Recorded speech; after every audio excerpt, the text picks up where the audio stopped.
میری اور آپ کی خوش فہمی ہے، یہ ہم لوگ ایک ایلوژن یا ڈیلوژن میں رہ رہے ہیں کہ ایک دن یہ لوگ جو ہیں ایک دم ایک کروٹ بدل کے اٹھیں گے اور یہ عوام دوست ہو جائیں گے، اور یہ کروٹ بدل کے اٹھیں گے اور جناب یہ اصولوں کی سیاست کرنے لگیں گے۔ عمران خان کی سیاست پہ بہت زیادہ تنقید جب اقتدار میں تھے ہم کرتے تھے، ان کی کشمیر پالیسی پہ بھی، باقی چیزوں کے اوپر بھی صحیح فیصلے نہیں تھے، لیکن ایک ایسا مومنٹ آیا کہ جہاں پہ ان کی ڈیفائنس جو ہے وہ قوم کو بھا گئی، اور اس میں انہوں نے غلطیاں کی تھی اقتدار میں رہتے ہوئے، لوگوں نے اس کو یکسر نظر انداز کر دیا۔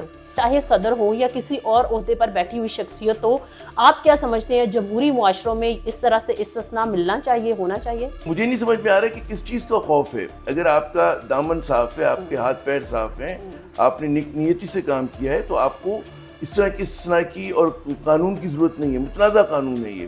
نواز شریف صاحب کی جو خوبی یا ان کی کمزوری، جس طرح depending on which side of the fence you are, اس کی اگر بات کریں تو اس میں یقیناً وہ اپنے ہی پسندیدہ شخص سے ان کی تناؤ ہو جاتا تھا۔ نواز شریف صاحب کہتے اپنے آپ کو جمہوری ہیں، لیکن وہ ریاست کو راجواڑے کی طرح چلانا چاہتے ہیں، اور ایک زمانے میں مزرعہ مذاق کہا کرتے تھے کہ اگر نواز شریف صاحب کو اختیار مل جاتا ہے تو یہ خاکم دہن پاکستان آرمی کو بھی کہیں پنجاب پولیس نہ بنا دیں۔ پھر نواز شریف صاحب ہی کو یہ اعزاز جاتا ہے کہ انہوں نے ایک آرمی چیف کو BMW گاڑی میں رشوت دینے کی کوشش کی تھی۔ اس زمانے میں فوج کا ایک بڑا ہمارے تیور ہوا کرتے تھے، یہ بھی کراس روڈ میں لکھا ہوا ہے۔ ہر سیاستدان نے آنکھ کھولی جو اقتدار میں پہنچا، ہمک کے اس نے فوج کی ہی گود میں کھولی ہے۔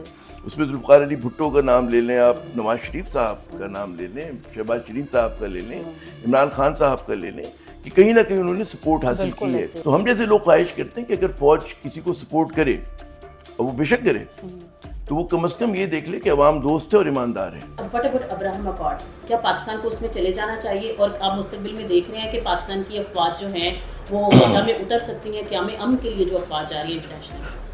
اسرائیل کے ساتھ ظاہر ہے کہ ہمارا ایک موقف ہے فلسطینی ریاست کا قیام کا، اور اگر وہ چیزیں ہو جاتی ہیں تو آپ کیوں نہیں، مطلب ہے آپ اس بارے میں سوچ سکتے ہیں، ہمیں سوچنا چاہیے اپنی ریاست کے مفاد میں۔